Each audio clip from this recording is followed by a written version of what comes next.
Thanks everyone for joining me. This is April with the Travel Collective and your photo travel guide. And it's that time of year, we're at the end of the year, beginning of 2025, where we start looking at our calendar. It might be snowy and cold where you're at. So I like to start kind of thinking where I might want to go for nicer weather. And Lonely Planet always has a list of places they recommend. And this is the first year they've kind of done a travel trends list. And on that travel trends list, they've mentioned underrated parks. So I have Nikki Page joining me, who's the author of Colorado is Calling, which is a beautiful new book. And you can find that at Barnes& and Noble and Amazon. We'll share those links soon. So, Nikki, thanks for joining me. Thank you for having me, April. So, Colorado, I know you spent a lot of time, you are living in Colorado. Tell us a few of your favorite underrated parks. I mean, places that are not going to be your national park where you need to, really plan ahead for that, but some other places that you could add on to a week trip or maybe go for a weekend, or if you live in Colorado, you might not know about. So I would say one of my favorite places is it's called Horsetooth. It's right out of Fort Collins. It's kind of like as you come into Fort Collins, the lake's up over the dam area. And it's a you got to pay for parking depending on where you are, but as far as the park itself, it's a free park to get into, so you can hike around the lake, you can kayak out on the lake and Oh, boat and nice. fish. Um, they've got walking trails all through the back part of the park, so it's not one of the crowded parks like some of the other bigger parks that we can get up into in Colorado. Little off the beaten trail, but still easy to get to. Right. And again, just, somewhere different that if you're coming as part of a road trip or spend some time in Fort Collins in the summer, it would be a wonderful place to visit. And I know you've done a Yes. couple others. So, I actually have, so another one I would do is I would do Dowdy, which is a great lake to get up into. It's a great fishing area. You can kayak out on it also, up in the Red Feather area. Um, so you're kind of away from the world. I would say it's a drive. So when you're heading up that way, you want to make sure that you're kind of packed for the day. They have little stores and stuff up there, but a little bit more expensive than if you're to buy your food and stuff down in town before you head up.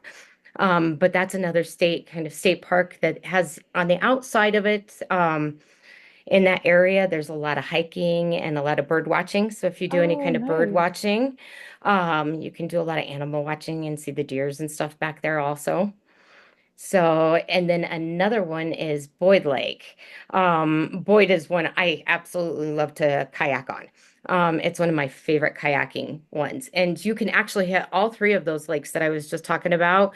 They're all within a very short drive from each other. So when you're in the area, if you're like a lake person and you're sightseeing and want to spend a day here at this lake and then a day over here hiking and then a day kayaking, they're all kind of in that central area around each other, so they're not too far of a drive to get to. Roughly about, I would say about an hour, hour and a half outside of Denver. Oh, that's not far. So yeah, then you could still base then out of Denver. You could still have lodgings in Denver if you weren't into camping. Are there campsites at these places too, or? There are campsites all kind of around the places. Colorado is really, really good with making sure that they've got campsites all through their mountains. So whether you pay to stay at the sites or you move into like the national forest areas where you're able to pull in and you don't have to pay for spots, it depends on what you want. You pay for spots. Sometimes you get power and running water. You pull into the little campsite that nobody's used. You get a little fire pit if you're lucky. Um, but they're all within close to each other so that you can have the electricity and stuff if you want to be right down on the lake. But if you want to kind of get further away from people, you can get back into the wilderness area. Oh, nice. And are there places to rent a kayak in Denver or other places that you might suggest or? So like that's one of the things I like about Horsetooth is that they have spots on both sides of the dam where you're able to Oh, rent your kayaks. And so like if you're coming from Denver, you can fly into Denver, you don't have to bring your kayaks. It's about an hour, hour and a half drive depending on traffic. And then you're able to rent everything from your life vest to kayaks or to paddle boards. They've kind of got a little bit of everything up there. And you're able to then have full access to the big lake, which truthfully I have boated or I have paddled the whole lake, but it is a big enough lake that really we drop in and we kind of go back into the cove areas because they've got the big oh, that's boaters true. and stuff out Yeah. in the jet skiers and water skiers and things like that. So if you're into that, you can also rent boats. So if you're looking for boats or houseboats or things like that, they've got the boating area down there where you can rent boats and stuff. Oh, nice. Those are some, sounds like some great places. Are there any parks that you recommend, like for spring? And because wildflower season is like, it's hard to believe it, but like for Colorado, it's like June before like the wildflowers really start happening in the mountains. It really isn't. So, like, if you go, I mean, it's going to be beautiful anywhere in Colorado, but if you go the opposite way from Denver and you head towards the Colorado Springs area, then you can actually get up into like the Manitou Springs Park, which that's another free park. And last time I was there, actually the last two or three times I was there, we were able to pull right in and free parking. And you can get down and walk through the trails and walk up through the rocks and see all of that. And then once you get back in the car, you can drive up through Manitou Springs, and then that takes you up into the mountain areas. So then you can see all the flowers and things like that. And for people not familiar with Manitou Springs, because it is kind of a little bit of a hidden gem, I think, for Colorado, tell us a little bit more about Manitou Springs. Oh, Manitou Springs is absolutely amazing. Actually, I think if I can find it here real quick, I've got some pictures of it. You're like in Colorado Springs, and then you end up just turning around and you're just in this beautiful rock area. I mean, I don't know how you would Yeah, describe it's, those rocks. They're just big. I don't know if you can see them on the oh, book here yeah. because Oh, that's nice. um, and it's got this one right here. So they've got the kissing camels up there, which was something that I remember as a child. My mother absolutely loved to go to Colorado Springs. It was like we were in Fort Collins, so we didn't do a lot of big, huge travel when I was growing up. When we did, it was like we're gonna go to Colorado Springs for the weekend. And Right. I always remember she was like, "We're gonna go see the kissing camels." And yes, Mom, we're going to see the kissing camels, but really that's what it is. It's like two rocks. They look like camels and they're kissing each other. And Oh, how it's cute. kind of tucked back away from Colorado Springs. So if you don't know it's there, you truly could just completely miss it. Right. But then you get up and they have amazing rocks and hiking trails up through that area. And I've always seen amazing wildlife. Yeah, I just think it's a beautiful spot. And again, Colorado Springs is unique. It's a little bit different than, say, Rocky Mountain National Park. So, again, it's completely worth looking up some of these underrated parks and checking out Nikki's new book, which is Colorado, which is full of underrated things, I'm sure. It is. I got the underrated and the overrated and the do's and the don'ts. Yeah, exactly. So, are there a couple underrated small towns you think in Colorado? So small towns, I would say now, I don't know if I'd call it underrated, but I would say Estes Park could be kind of an underrated because a lot of people don't really know it's there and it's tucked back up into the mountains. So it's a decent drive. I don't know if you've ever been there. Yeah, I have. It's Um, beautiful. it's beautiful, isn't it? And it's at the base kind of the Rocky Mountain National Park. So then if you want to go bigger into more of our national parks, you can even get back into the Rocky Mountain areas. But it's got the cute little town that you can walk through and the cute little shops. And then I would say when you get into and we actually talk about Idaho Springs Oh, and those little shops. And I'm not really for sure. I know I talk about it in the book.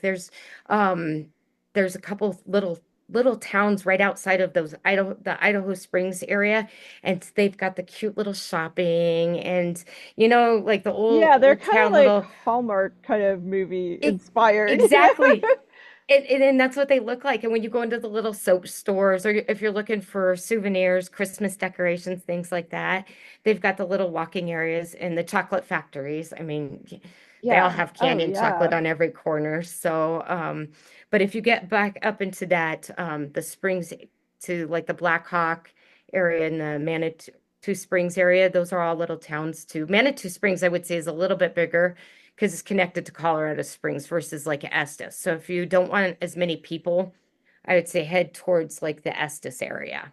Yeah, and Estes can get busy during the summer months, so going like springtime when it's still kind of that shoulder season or early fall, or if you can escape even midweek, you can avoid some people that way too. But they've got Yes. so many great places to stay too up in Estes Park. Yes, they got quite a few places to stay. So they hit the budget all over. Like you can start in the more affordable and you can adventure clear up to suites and master suites and cabins and things like that. So they kind of hit a little bit all over the budget and then you don't have to drive clear back down to Denver area. And like you said, it does get kind of busy during the summer. So if you're booking out, look a little bit more in advance. I like to go up there. Usually we try to head up there around my birthday, the October time because Oh, the leaves are changing. Actually, so the cover of the book was yes. actually taken on one of my birthday drives. My husband actually snapped the photo because usually we just spend the whole day. We get in the car and we just drive through the mountains, and Estes is usually the stop that we get up into the Estes area, and the leaves change and you can catch the elks bugling. So if Yes. you've never seen the elks bugling, something absolutely cool, you can go out and watch them bugle and you can see the guys bugling their horns as the elks come in and but do stay away from the animals. That goes back to like one of those animal things because it is their mating season and the last thing you want to do is get in front of an elk during mating. Right. Yeah, no. Not a good place to be. Yeah, that sounds beautiful. So I would definitely suggest if people are looking for a different fall escape, Colorado has some great things to offer, and Estes Park is very quiet that time of year because kids are back in school. But yeah, if you want to do a family thing, it's close enough where you could find, like a 3-day weekend and really have a really nice experience, I think.